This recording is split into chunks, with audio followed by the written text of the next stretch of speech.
నమస్తే, welcome to Telugu రాజ్యం. నేను మీ అనుష. టీడీపీ సీనియర్ నాయకుడు బుచ్చయ్య చౌదరి గారు మేము తలుచుకుంటే నరికేయగలం అన్న వ్యాఖ్యలు చేశారు. ఈ సంచలన వ్యాఖ్యల కారణం ఏంటో తెలుసుకునే ప్రయత్నం చేద్దాం. ఈరోజు మనతో పాటు ఉన్నారు ప్రముఖ పొలిటికల్ అనలిస్ట్ భరద్వాజ్ గారు ఉన్నారు. మాట్లాడేద్దాం. సార్ నమస్తే. నమస్తే సార్, ఇంత సీనియర్ నాయకుడు అయ్యుండి ఇలా మాట్లాడడం వెనక రీజన్ ఏంటి సార్? అలా మాట్లాడచ్చా? మేము నరికేయగలం, మేము చేసేయగలం అంటే అధికారం ఉంది కాబట్టి ఇలా మాట్లాడతారా? అధికారం ఉంది కాబట్టే నరుకుతామని చెప్పాడు ఆయన స్పష్టంగా. అంటే ఆయన ఎవరిని నరుకుతామన్నాడు? కాపు నాయకుల్ని నరుకుతానని చెప్పాడు.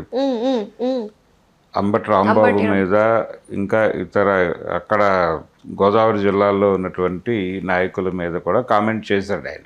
అదే అంబటైనా గుమ్మటైనా అదే అన్నాడు. కానీ ఆయన టార్గెట్ ఇంకా చాలామంది ఉన్నారు.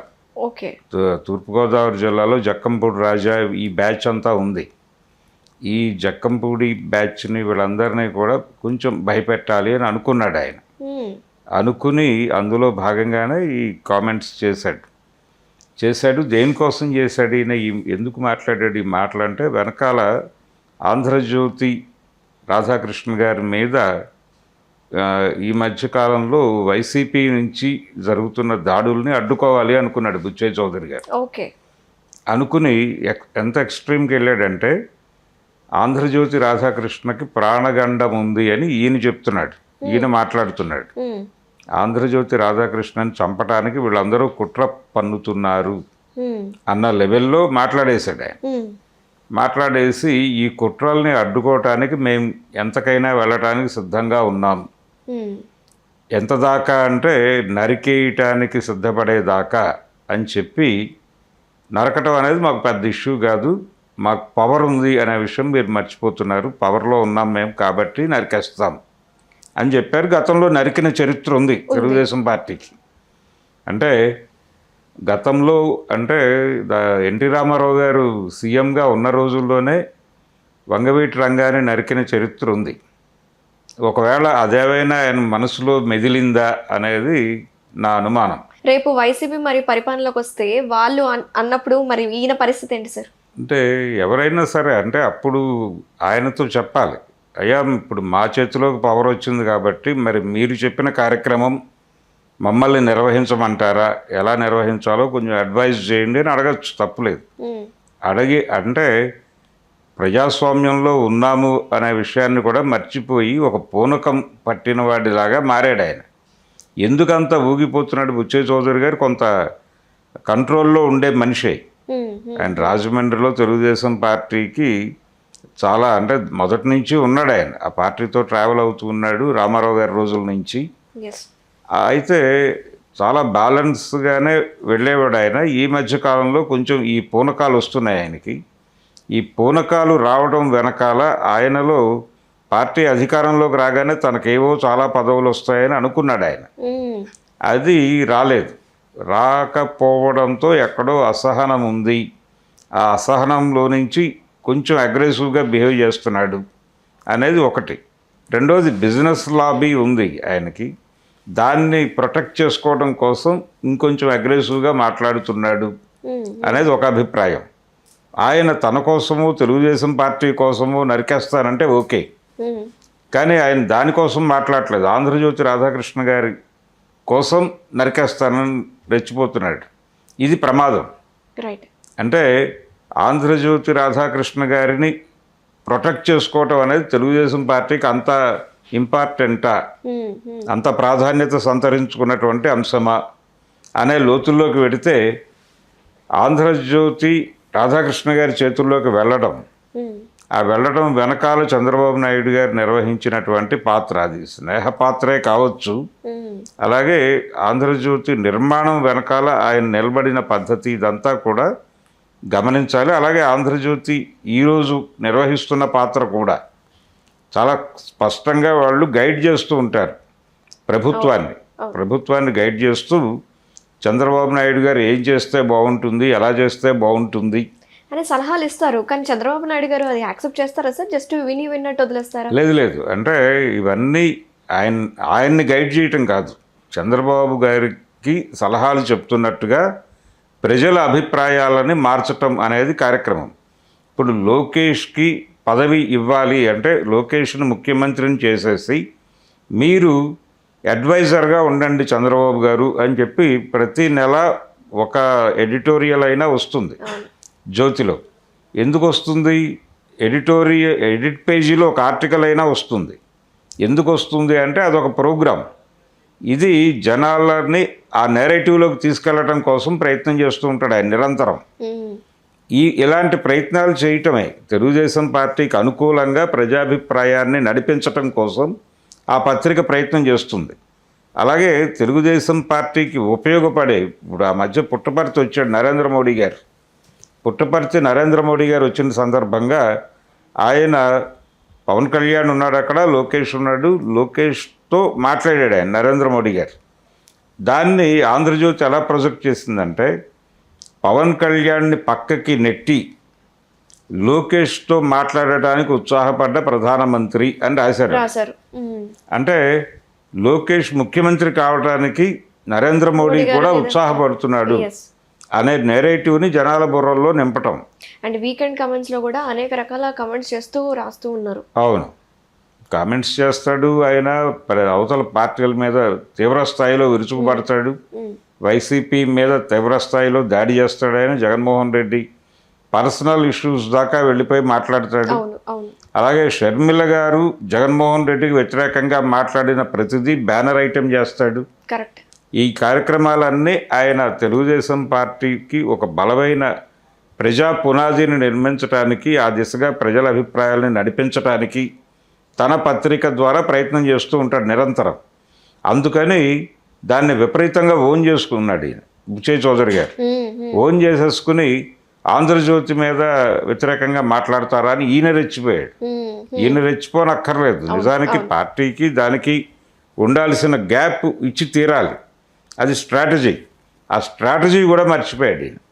మర్చిపోయి ఒక్కసారి పూనకం వచ్చి పైగా ఎంత ఎక్స్ట్రీమ్కి వెళ్ళాడంటే ఆయనకి ప్రాణహాని చేయటానికి వీళ్ళందరూ కుట్ర చేస్తున్నారు అన్నాడు.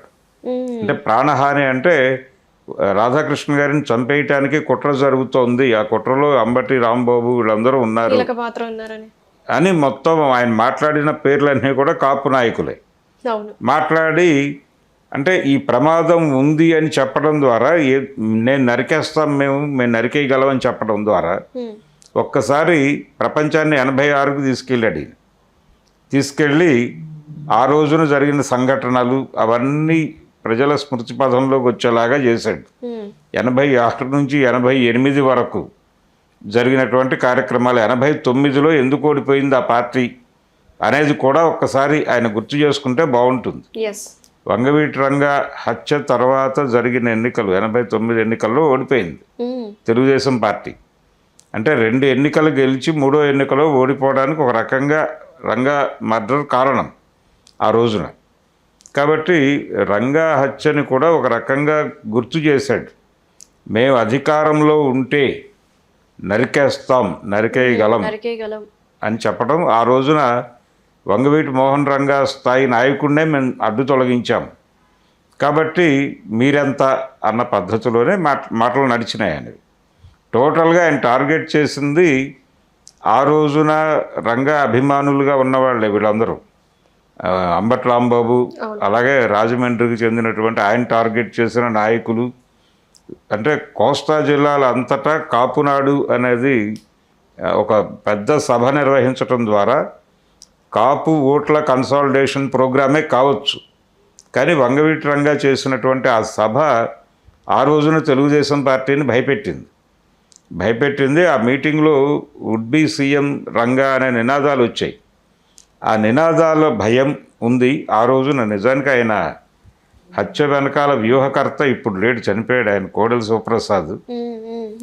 శివప్రసాద్ హోంమంత్రిగా ఉన్నాడు. హోంమంత్రిగా ఉండగా ఆయనకి రంగాకి నడి రోడ్డు మీద ఘర్షణ జరిగి, అంటే ఒక రిక్షా పుల్లర్ చనిపోయాడు. ఆ లాకప్ డెత్ అది. ఈయన హోంమంత్రి, ఈయన్ని నిలదీసి రోడ్డు మీద ఇప్పటికిప్పుడు చర్యలు తీసుకోవాలి అని చెప్పేసి మీద పడ్డాడు ఈయన. దాంతో నడి రోడ్డు మీద తను అవమానపరిచాడు అనేటువంటి ఒక ఫీలింగ్ ఉంది ఆయనకి, కోడెలకి.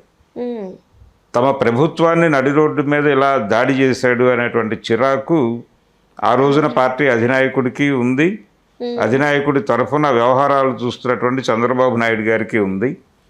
చాలా క్లియర్గా వాళ్ళిద్దరూ డిజైన్ చేశారు దీన్ని. చంద్రబాబు గారి హస్తం కూడా ఉంది. అలాగే ప్రధాన సూత్రధారి కోడెల శివప్రసాద్. కోడెల శివప్రసాద్ చంద్రబాబు నాయుడుల ప్రమేయంతోనే రంగా గారి హత్య జరిగింది అనేది అందరికీ తెలిసిన విషయమే. ఇప్పుడు ఒక్కసారి మళ్ళీ ఆ 88 ఆ రోజుల్లోకి తీసుకెళ్ళాడు ప్రపంచాన్ని.